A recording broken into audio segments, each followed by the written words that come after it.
സെക്രട്ടേറിയറ്റിന് മുന്നിലെ ആശാ വർക്കേഴ്സിന്റെ സമരം പൊളിക്കാൻ പരിശീലന പദ്ധതിയുമായി സർക്കാർ. പാലിയേറ്റീവ് കെയർ ആക്ഷൻ പ്ലാൻ പരിശീലനത്തിൽ എല്ലാ ആശാ വർക്കേഴ്സും പങ്കെടുക്കണം എന്നാണ് നിർദ്ദേശം. തിങ്കളാഴ്ച ഉച്ചയ്ക്ക് 2 മണിക്കാണ് പരിശീലനം. സലിം മാലിക് ചേരുന്നു തിരുവനന്തപുരത്ത് നിന്ന് വിവരങ്ങളുമായി.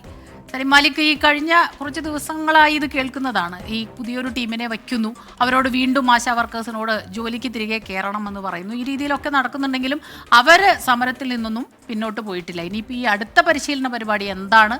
വിവരങ്ങൾ കൂടുതൽ. സമരം പൊളിക്കുക എന്ന് പറയുമ്പോൾ ഈ മാസം 17-ന് സെക്രട്ടേറിയറ്റ് ഉപരോധം നടത്താൻ ആശാ വർക്കേഴ്സ് തീരുമാനിച്ചിരിക്കുകയാണ്. ഒരു വലിയ പരിപാടി എന്ന നിലയിലാണ് ആ പരിപാടി അവർ പ്ലാൻ ചെയ്തിരിക്കുന്നത്. പ്രത്യേകിച്ചും നിയമസഭാ മാർച്ച് പോലെ, സെക്രട്ടേറിയറ്റിന് മുൻപിൽ നടന്ന മഹാസംഗമം പോലെ വലിയ ആൾക്കൂട്ടത്തെ, വലിയ ആശാ വർക്കേഴ്സിന്റെ കൂട്ടത്തെ അവർ പ്രതീക്ഷിക്കുന്നുണ്ട്. അതിനിടയിലാണ് അതേ ദിവസം തന്നെ മറ്റൊരു പരിശീലന പരിപാടി അവർ വെക്കുന്നത്. അത് പ്രത്യേകിച്ചും ഇപ്പോൾ ഉത്തരവ് വന്നിരിക്കുന്നത് കൊല്ലം ജില്ലയിലാണ്. ഓരോ ജില്ലയിലും വിവിധ പരിപാടികൾ ഇതുമായി ബന്ധപ്പെട്ട് വെക്കുന്നുണ്ട് എന്നുള്ളതാണ് ആശാ വർക്കേഴ്സ്, സമരം ചെയ്യുന്ന ആശാ വർക്കേഴ്സ് ആരോപിക്കുന്നത്. കൊല്ലം ജില്ലയിൽ നിന്ന് ഔദ്യോഗികമായി തന്നെ ആ നിലയിൽ ഒരു പ്രോഗ്രാം സംഘടിപ്പിക്കുന്നു എന്നതിന്റെ ഉത്തരവ് വരികയും ചെയ്തു. അതിൽ പാലിയേറ്റീവ് കെയർ ആക്ഷൻ പ്ലാനും ഒപ്പം പാലിയേറ്റീവ് കെയർ ഗ്രിഡ് എന്നിവയെ സംബന്ധിച്ചുള്ള പരിശീലനം നടത്തുന്നു. അത് ഈ 17-ാം തീയതി ഉച്ചയ്ക്ക് 2 മണി മുതൽ 3 മണി വരെ നടക്കുകയാണ് എന്നുള്ളതാണ് പറയുന്നത്. അതിൽ മുഴുവൻ പേരും പങ്കെടുക്കണം. ഒപ്പം തന്നെ ഫിസിയോതെറാപ്പിസ്റ്റ് ഉൾപ്പെടെയുള്ളവർ ഇതിൽ പങ്കെടുക്കും.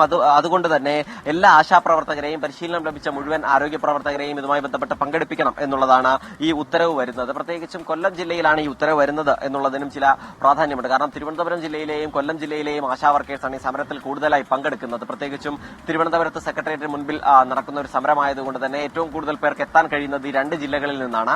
ഈ 2 ജില്ലകളിൽ നിന്നുള്ളവരെ പരമാവധി സമരത്തിൽ എത്തിക്കാതിരിക്കുക എന്നുള്ളതാണ് ഇതിന് പിന്നിലുള്ള ലക്ഷ്യം എന്നുള്ളതാണ് ആശാ വർക്കേഴ്സ് ആരോപിക്കുന്നത്. ആരോപണത്തിൽ ചെറിയ സത്യമുണ്ട് എന്ന് തന്നെ നമ്മളും കരുതേണ്ടി വരും. കാരണം ഇതിനു മുൻപും ഇതേ നിലയിലായിരുന്നു ആശാ വർക്കേഴ്സിനോടുള്ള ഈ സർക്കാരിന്റെ പെരുമാറ്റം. പല വിഷയങ്ങളിലും ഇവരെ പിരിച്ചുവിടാനുള്ള ശ്രമം നടത്തി, അധിക്ഷേപിക്കാനുള്ള ശ്രമം നടത്തി. അങ്ങനെ പല ശ്രമങ്ങൾക്കുമൊടുവിലാണ് ഈ ഒരു വലിയ സമരത്തിന്റെ അടുത്ത ദിവസം, അതേ ദിവസം തന്നെ തിരഞ്ഞെടുത്ത് ഇത്തരത്തിലൊരു പരിപാടി നടത്തുന്നത്. മാത്രമല്ല മറ്റ് സ്ഥലങ്ങളിലൊക്കെയും ഈ CITU ഇടപെട്ട് മീറ്റിംഗുകൾ ഉൾപ്പെടെ, ആശാ വർക്കേഴ്സിന്റെ മീറ്റിംഗ്, അവരുടെ പ്രശ്നം പരിഹരിച്ചു, അതിന്റെ മീറ്റിംഗ് ആണ് എന്ന് പറഞ്ഞ് ഇതേ ദിവസം തന്നെ വിളിക്കൂ എന്നും നേരത്തെ മുതൽ തന്നെ ആശാ വർക്കേഴ്സ്, സമരം ചെയ്യുന്ന ആശാ വർക്കേഴ്സ് ആരോപിക്കുകയും ചെയ്യുന്നുണ്ട്. സ്മിത.